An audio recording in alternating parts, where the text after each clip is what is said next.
Yeah, thank you very much for the invitation. I'm very happy to be able to present my ideas here today. Since 1960s, the green revolution has achieved record yields worldwide with the intensification of the use of chemicals. Um, there is a book that really impressed me, and that is Silent Spring. Uh, it's written by Rachel Carson, as you can see on the screen, hopefully.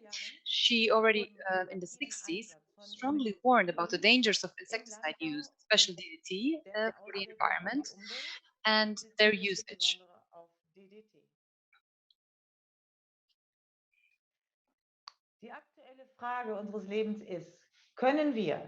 So the question right now is, can we guarantee food security for the growing human race without the use of pesticides and without using industrial agriculture? And the second is, what is the state of our environment right now? What is the state, the current state right now? And these questions I will try to explain and give you the answers in this presentation. Worldwide food production has been risen sharply in recent decades, and the number of undernourished people in the world is still not changed. It's a little bit less than 1 billion 1 billion people. By contrast, the number of overweight people worldwide has risen sharply to 1 billion almost. We are producing 3,000 calories per person per day, and that is worldwide. That is more than we need. But this production of food is very unequally divided among the world. More people are dying from obesity than the people who are dying from malnutrition.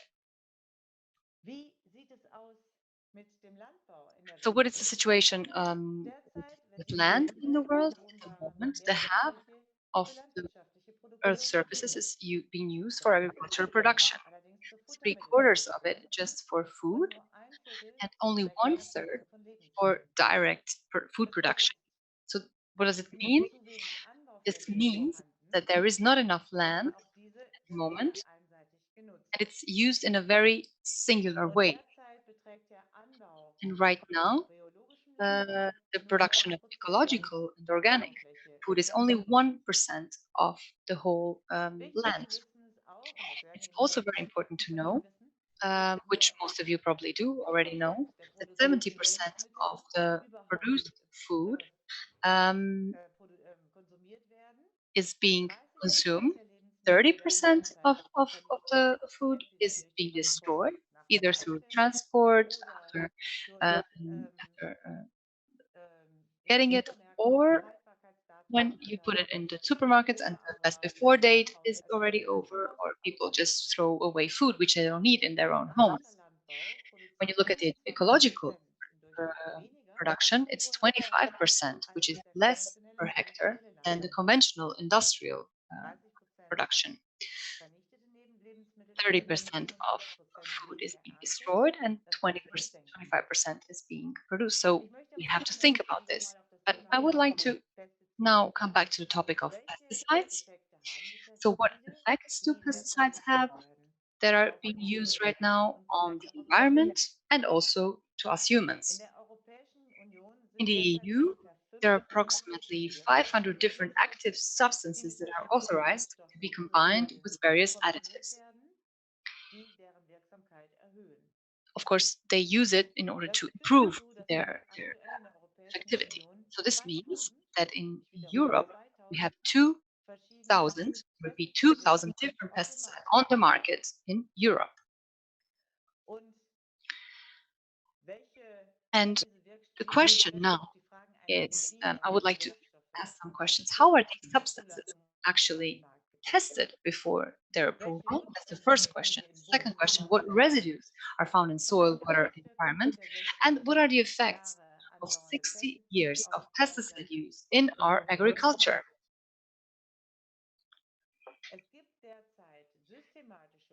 At the moment, there are no systematic monitoring programs in which pesticides pressure level in soil or air are analyzed. So in water bodies, it's being regularly analyzed. There are always some values which are being used, but this is not used in soil. The soils are not systematically monitored in pesticide residue, and there are no maximum limits being used right now for pesticide um, at the moment. That is why we decided to do a study at the moment about residues, working together with Joint Research Center, just to see what the situation is right now in our soil. We have realized that 83% of our soils that we investigated were found to contain pesticide residues. Um, there was maximum up to 13 different substances. So this was pro soil, like pro piece of soil. And we found different components and different substances and different so-called cocktails. This means in 50% of the soil, we could find the cocktails, and in almost 50% of all soils, we could find residues of glyphosate and also other products that come from glyphosate. So, what do these results mean for the soil health? What are the risks involved? Well, the soil is the skin of the earth, or it's the basis for our food production. The soil ecosystem has very, very high biodiversity. There are millions of species, and in one hand of Earth, there are more organisms than people on the Earth.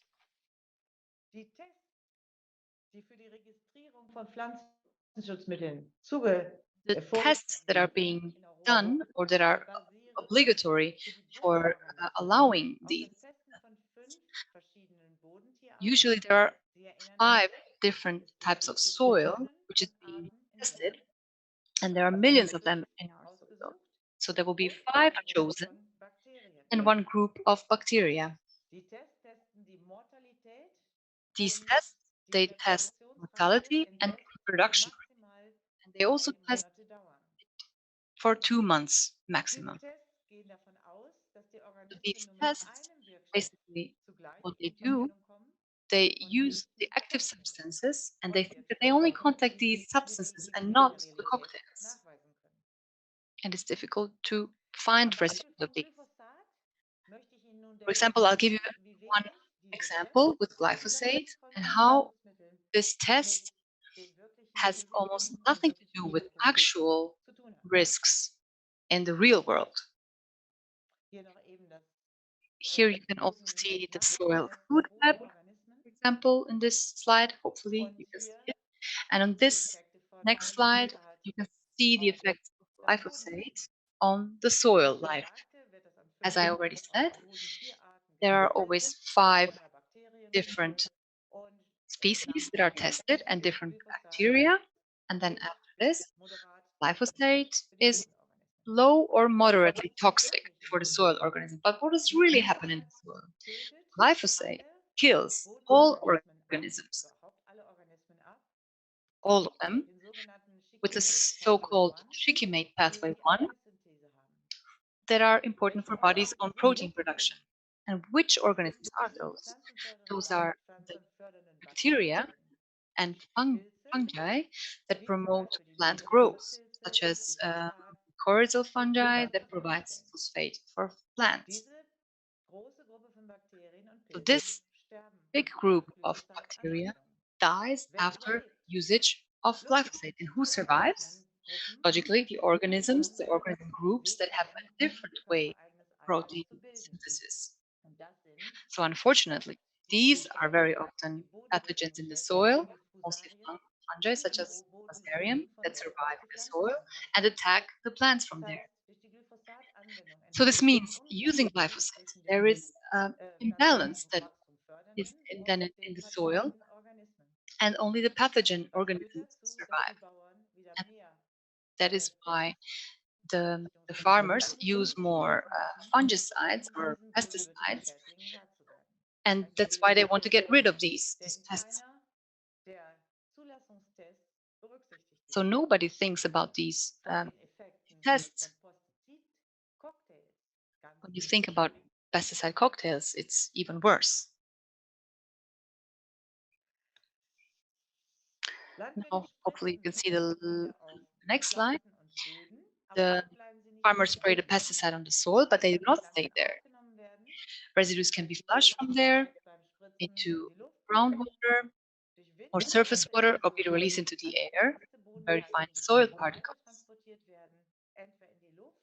So they can go in the air or in the water, groundwater or surface water.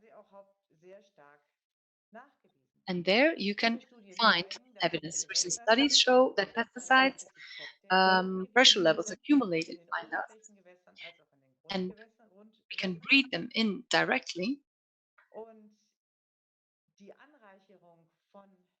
So you can see that, for example, in fine dust, it also has been proven that the fine dust that we can see in our windows, for example, these are the ones that we breathe them in directly, and the risks for humans here is unknown.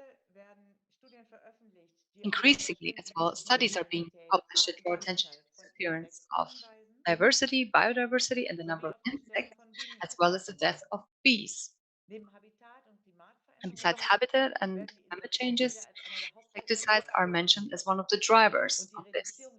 And the reduction of predatory insects is equivalent to reduction of natural enemies. So the pests basically on the plants, and this also makes the farmers put more pesticides. And also very interesting is one new study from 2018 from Mota. She describes how the immune system of bees is weakened by a changed intestinal flora after ingestion of glyphosate. Their intestinal flora is changed and they become weaker. And for example, all the outside effects affect them more. And this tells us that that is one of the reasons, or is probably connected with dying of bees. If we look at our food, with our food products, if we look at the latest EFSA report, when we look at the residues in our food products, we can see that less than 10% of all food uh, has proven residues of pesticides, and this is in quite low doses. However, 25% of all food products have cocktails from different pesticide residues, and in very low doses. Yes, very low at times, but it's cocktails. Nobody has ever investigated how these cocktails influence human health. There are no maximum values for these residues. They're just orientation on different and each pesticide. That means the risk that we have if we take these these things, it's unknown. Pesticides are found almost everywhere, according to the latest studies, also in house dust and urine of humans, and so on. Chronic diseases are also associated with them. Now you can see the next slide. Um, it is very important to find new sustainable solutions to make agriculture sustainable and at the same time secure the food supply for growing humanity. We have the Green Deal of the EC from December 2019. This is a first step in this direction. It is possible to have sustainable agriculture without pesticides, but there has to be a change, a system change. The system that we are using right now is based on the developments of the Green Revolution after the war. So it's been 60 years or almost 70 years. It's time for modernization and change. We know how important it is not to have only monocultures, to have different varieties, to diversify among the types. But we have also a lot of innovative new uh, technologies that we should use. They can be sure that we can use hunting and to get all the pests away from our land. We have to think locally. We cannot grow tomatoes in an area where there's too much rain. We have to think about the future, agriculture in 2030. We have to really go in the right direction. Here is just finally one example for intelligent pest removal system. Hopefully you can see it. It's a very innovative technique. I thank you very much for your attention, and I hope we could discuss this later. Thank you.